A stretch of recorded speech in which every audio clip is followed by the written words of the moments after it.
Alrighty guys, today I got the video that you guys been waiting for, my EDC, my current EDC, and what each item means.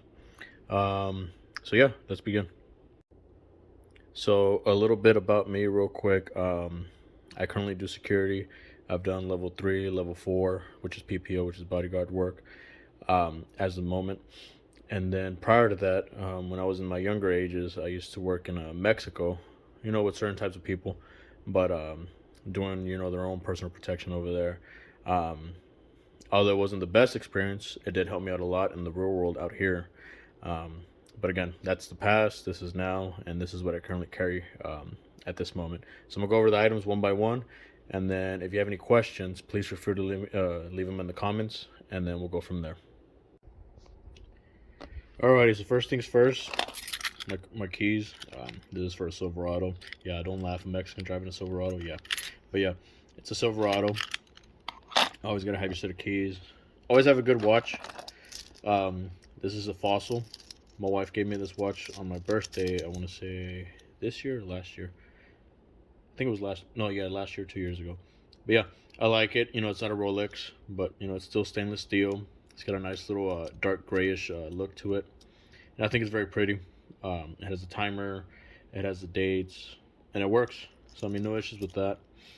Eventually, Rolex is in the works, but it's the same thing. It's stainless steel. I just think it tells time. That's all I need, honestly. But yeah, so my watch. Now, I don't ever carry like a G-Shock or anything like that. That's just me personally. I just like stainless steel watches. So yeah. The next thing is a mouth guard. You see a lot of people on their EDCs, carrying guns all the times, blades. I mean, that helps and all. But most situations, sometimes don't even require, a firearm or a blade. Sometimes you got to fight your way out of it, whether it be, fighting, wrestling, boxing, anything like that. With my prior experience, I used to box amateur in the heavyweight division. I was 6-0, so 6 wins, 0 losses. And yeah, I always carry this mouthpiece with me. It helps. It gives you better confidence too. Just because you're not worried about your teeth getting knocked out, and you can knock out the bad guy's teeth. So, guys, invest in a mouthpiece. It helps tremendously. You get a mouthpiece, you boil it in some water, and then put it in your mouth, mold it to your teeth, put it in cold water, and then boom, just like that. But yeah, I always carry this with me everywhere I go. Like I said, just because some places you can't carry a knife, you can't carry a gun in there, and if you need a fight or anything crazy like that, just put this on, protect your teeth. And when bad guys sees that too, they're like, oh, well, this guy's probably not messing around, and it might make them think twice. But yeah, and teeth are expensive, dude. Um, what is it, anywhere from like $1,000 to like $3,000 to get your teeth fixed? Yeah, so there's maybe like $5-10. It's a lot cheaper than picking up a chipped tooth. All right, so now the next thing, I always carry some sort of silver, whether it be in the form of jewelry, like the silver nugget ring. This one I got from Harlem Bling. It's pretty, super pretty. It's probably like $50, $60. If you see my other videos, I do have an affiliate program with Harlem Bling. Get yourself a 10% discount. But anyways, yeah. Silver, you can do it in the form of jewelry, which is always good. People like the way it looks, especially a nugget ring. Or you can do it in the form of coins. And by coins, I always suggest you get a numismatic coin. Not just a regular generic round. Now, the difference between numismatic and a generic, numismatic is they're backed by the government. They're a lot easier to tell that they're real. Generic rounds, you could have a Santa Claus on the face, a video game on the face, and some people won't know if it's real or fake. But I mean, this helps though, depending on the situation you're in. Like if you're like in a Latin country, this is very popular. I mean, it's very popular here in the States, and it's just pure silver. The other one that's popular here too, and places as well, is a Krugerrand. I mean, of course, if you got your American Eagles, that helps too. These are just the ones I picked out because they're my favorite right now. But these are the ones I actually carry with me. But yeah, so I mean, you trade this for, I mean, let's say you need a taxi ride, or let's say you're hungry, you don't have any money, or you lost your wallet got stolen. Silver helps, guys. You don't always have to put gold for everything. Silver, this is probably maybe like 20 something bucks, $30. This is like maybe $40, $50, depending on the spot value right now. And of course, you always got to negotiate. as opposed to like this, which is like there's like 1,000, there's like 200, there's like 200 and something. But we'll go into that in a little bit. The next thing, aside from silver jewelry, is gold, whether it be gold coins or gold jewelry. Everybody knows what gold looks like. Um, it's a great bargaining piece. Should you ever lose your wallet, should you ever need something, let's say a ride home, a firearm, a vest, food, water. Everybody knows what gold looks like, and they can always test it anywhere. That has a pawn shop, magnets. Depending on where you're at. I always choose the nugget style, just because it's pretty, and because it also it's more attractive to the person you're trying to deal with. So this is my pinky ring. This is all just a few pieces of my items, but this is what I usually carry on a daily basis. So like I said, nugget style, it's really nice. What I recommend though, if you guys are getting into gold jewelry, is use 10 karat on your fingers. Just because, reason being, your fingers might swell when you buy the gold jewelry, and then whenever you're out and about, you might reduce your swelling on your fingers. Boom, it might slip off. Or two, you might fight. You might have to punch somebody in the mouth or defend yourself. You lose a piece of jewelry. Hey, it's 10K. It's a lot cheaper than 14 karat. Granted, though, this is like 100 something. It's like 200 something around there. But still a good investment. You can sit on it for a while. It won't tarnish. Nothing will happen to it. Also, get insurance on it, you guys. Don't just get insurance for like your car or your concealed handgun license or anything like that. Get insurance on your jewelry as well. It's very important. But yeah, you can use that to trade. You can always use the big boy. I always recommend carrying a big piece of jewelry, like something that's like 15 grams, 13 grams. Anything about 10 grams will get you something really nice, should you need it in case of an emergency. When it comes to like necklaces or bracelets, I suggest 14 karat, just because you can add more grams to it, and the more grams equals more money that you can get out of it. Should you need to pawn it, should you need to sell it for something, should somebody want to feel it in your hand. And make sure it's solid gold. Don't ever get anything that's hollow. Just because hollow, you can get the same piece of jewelry like this, but it probably weighs like 6 grams. There was a saying I heard, it's more flash for less cash. But investment-wise, hollow pieces aren't going to last you that long. But yeah, make sure you get something heavy, big, that'll help you out negotiate, give you some leverage on things. And the next thing, always carry a good duty belt. Well, not necessarily a duty belt, but a good belt. I carry ostrich, just because ostrich is one of the toughest leathers. Tensile was. Yeah, this belt right here was maybe 250, 275, I think. And I've had it for years now. And I mean, I've worn this everywhere. I've sweated on it like crazy. And I love it. It's thick, it's sturdy, and it's ostrich, man. You could even use this as a bargaining tool, should you need it. I'm like, hey, somebody robbed my shoes, somebody robbed my wallet, somebody robbed my gun, my jewelry. I got an ostrich belt. Boom. An easy 50, 60 bucks you can use right there. But all this other stuff will help you prevent on that, from getting robbed if need be. But yeah, get an exotic leather belt, whether it be ostrich, lizard, snake. Lizard and snake are a lot better looking, but ostrich wise, it'll last you years on years on years on years. And everybody knows what ostrich looks like, especially if you're like in a South American country, if you're in Mexico, even in some border states. A lot of people wear ostrich, and this could be a really good bargaining tool. Most people don't think of looking to rob your belt. Most people that are gonna rob you, they'll rob this type of stuff. But a belt, unless it has like the big G's or the F's or Louis Vuitton or whatever, they're like, oh, it's a black belt, who cares? But if you know, you know. Ostrich is good. Exotic leather in general is just really good.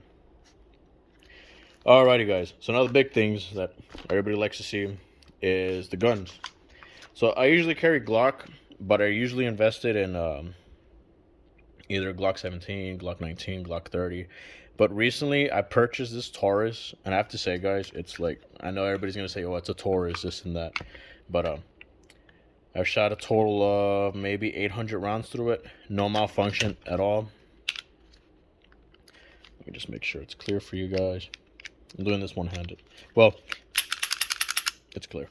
But, yeah. I like it because it's compact. It has 12 rounds. Comes with 3 magazines. I only carry 2, though. It has a safety.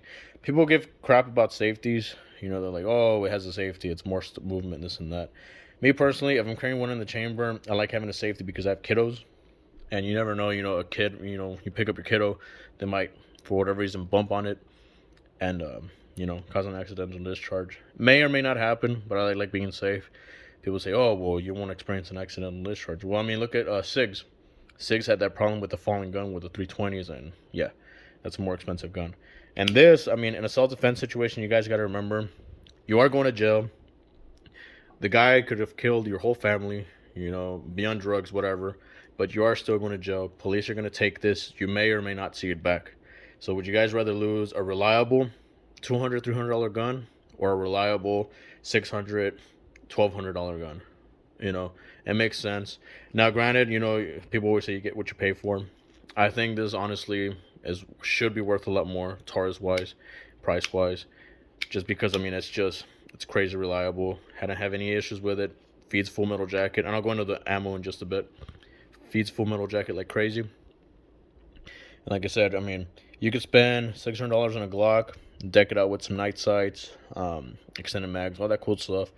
But like I said, if you go to jail, you're going to go to jail if you defend yourself. That's just the way it is. And they're going to take your gun away. Trust me, I've had it happen. I've lost a nice Glock 22, 40 cal with 3 mags full of Hydra-Shocks, night sights, and extended mags too. So yeah, I was kind of bummed about that. But if you can find a nice budget gun, whether it be this, I mean, anything within the $200 to $400 range will be a good budget gun that you can just afford to lose. So there's a Taurus. It's a G3C. I like it. It does take Canic mags. If you have Canic mags, it does take them. It does take Glock sights too. You can always switch out the Glocks. I like keeping my stuff stock because, again, if you're in a self-defense situation, it'll be easier for your defender to fight against the prosecutor. Now, this is not legal advice, but I'm just saying from my experience. Let's say you have a 3-pound trigger as opposed to like a 5-pound trigger. The prosecutor's going to give you a hell of a ride saying, well, you want it lighter so you can kill people. It's better to avoid situations like that. That's just me personally. I mean, this is just advice, my personal advice. It's not legal advice at all. You guys can deck out Gucci Glock or whatever you guys want to do to your firearms, but just be wary that if you are in a self-defense situation, you will go to jail. You will have to do trial, and just be careful on the things that might use on you. Now, the mags, like I said, I carry 2. They come stock with the 2 12-round mags. I carry FMJs. That's just me. People always say, oh, I'll carry hollow points, this and that.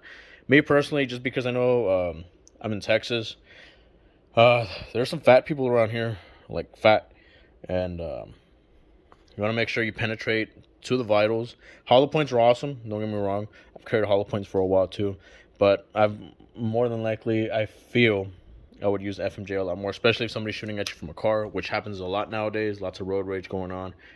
You want to be able to penetrate glass, aluminum, door panels, and still be able to try to get their vitals if need be. But yeah, that's just me. I carry FMJ.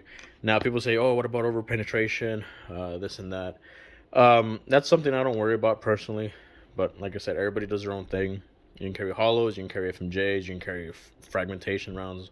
But this is what works for me. This is what I feel I need. And yeah, people can hide behind cars, drywall, sheetrock, tables. You want to make sure you're able to penetrate and finish the thread as soon as possible. Now this is a holster I got from Academy. It's a minimalist holster. It comes with the claw or something like that, which is this thing. This can fit in your pocket. So you can put you can slide it on your Taurus, put it in your pocket, and then boom, pull it out. It's got a good retainment. Let me see if I can do this one-handed. There we go. It's got good retainment inside the waistband. You could appendix carry, 6 o'clock, 3 o'clock, whatever you want to do. But that claw thing is amazing because, like I said, you can put this in your jacket, your pants pocket, and just pull it out, and then boom, you're ready to go. Like I said, it's got good retention. But yeah, this was like maybe, I want to say $30. But like I said, it's on Academy. You can look it up if you do carry one of these. Always carry a good holster. Alrighty guys, so my phone died. So anyways, back to the EDC now. So you guys saw the pistol. Put this out the way. Now the next thing is a vest. A lot of people don't invest in a vest. Um, I don't know why, but a vest will help you out tremendously, especially if it's like soft. You know, in case you got to go to like no firearm zone or anything crazy like that where they have metal detectors. You know, a vest and a mouthpiece can get you a ton of protection, need be. But you know, gun-free zones. You know, you do what you will on that if you ever need to go into one of those. But yeah, get yourself a vest. Vest helps out a lot. I suggest getting at least two vests. Getting a concealment vest, you know, for everyday use, and then getting like a tactical vest, like either black or coyote brown, just for um, SHTF uses. You know what I mean? But yeah, I got this carrier from AR 500, and then the body armor. You got to look around for body armor. Some places are cheaper, some are more expensive. I got the body armor from Battle Steel, which is how much did it cost me? It's level 3A soft. It maybe weighs like half a pound or a pound. It could stop up to 44 Magnum. Which are the threats I feel I would encounter. You can always switch to steel, ceramic, whatever you guys want to carry. But this is more concealable, especially on one of these carriers. Um, let's see, it was 3A, stops 44, Battle Steel. I think it was anywhere from like 50 to like $60, honestly. And there's reviews on it. It's up to NIJ standards, so it's not NIJ certified. Battle Steel is a privately owned company, and you know they pass the savings from the NIJ from not going to the NIJ to you. But there's videos on soft body armor from Battle Steel getting shot with everything, and they hold up pretty nice. Now the AR 500 carrier, this is a concealment one. I think they have a sale right now, so if you go to AR 500, they got the concealment stuff for like $50. Granted, I got it as a medium. 5'10", 5'11", 235 pounds. If it fits me, it can fit you. There's extra larges I think they got on there, but for like $60, this little carrier thing, I mean, it's nice. And like I said, everybody should invest in body armor, I feel, just because you can keep this in your truck, you can keep it for your kids. You can even just buy the panels on their own, put them in the kid's backpack. You don't have to buy that backpack armor if you don't want to. It's just a gimmick, more expensive name, but you can just get a regular 10x12 or 11x14, put it in your kid's backpack, and you're good to go. Whether it be steel, ceramic, or 3A soft body armor. But there's also stab resistant. It just depends on your situation. This is what works for me on a daily basis, depending on where I need to go. You know, if you're a person that has enemies, certain types of lifestyle that you live, highly recommend, like I said, getting at least a concealment carrier. Like I said, this one doesn't have any buckles, just pure Velcro and cloth. This is from AR 500. And make sure when you get soft body armor, get the level 3A soft. There's a level 3A hard, which for me personally doesn't really make sense. If you're going to go hard, go steel, go ceramic. Get the soft. It molds to your body. It's more concealable. You can carry it through metal detectors, no issues. But only if you're not a convicted felon, and only if you're not doing illegal stuff, you can buy body armor. Just FYI. But yeah, I mean, I like it. It's nice. The Velcro's like super hard to take off, but it adjusts well. It's got the cummerbund, and you can either do one plate, two plates. It just depends on the protection you feel you need. I usually run around with one plate. That's just me personally. Depending on where I'm at, depending on where I'm gonna go, I'll add an extra plate in there if need be. Granted, you should have at least some sort of steel plates or ceramic plates in your car just to stop rifle threats should there be any issues with that. But yeah, I mean, it's concealable, it's thin, it's low profile. It's like about maybe what, this thin, and it's, let me see if y'all can see that. So it should last 8 years. But yeah, it's from Battle Steel.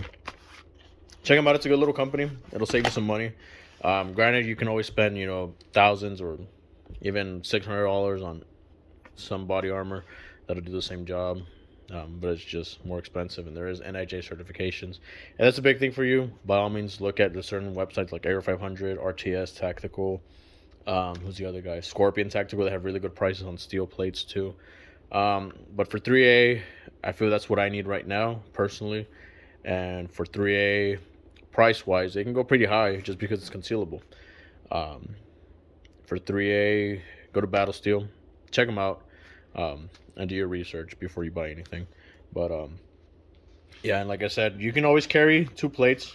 I just carry one for the time being. Like I said, depending on where I'm gonna go, it'll depend on how many plates I carry or how many vests I carry. You always want to have some extra vests or extra plates for your family too, just because you never know. It's better to have it and not need it than to need it and not have it. And yeah, so guys, this is my EDC. Hope you guys enjoyed. Like I said, this is just raw footage from my cell phone. I'm not really too professional in speaking and all this, but yeah. Hope this helps, and hope this helps you make some decisions.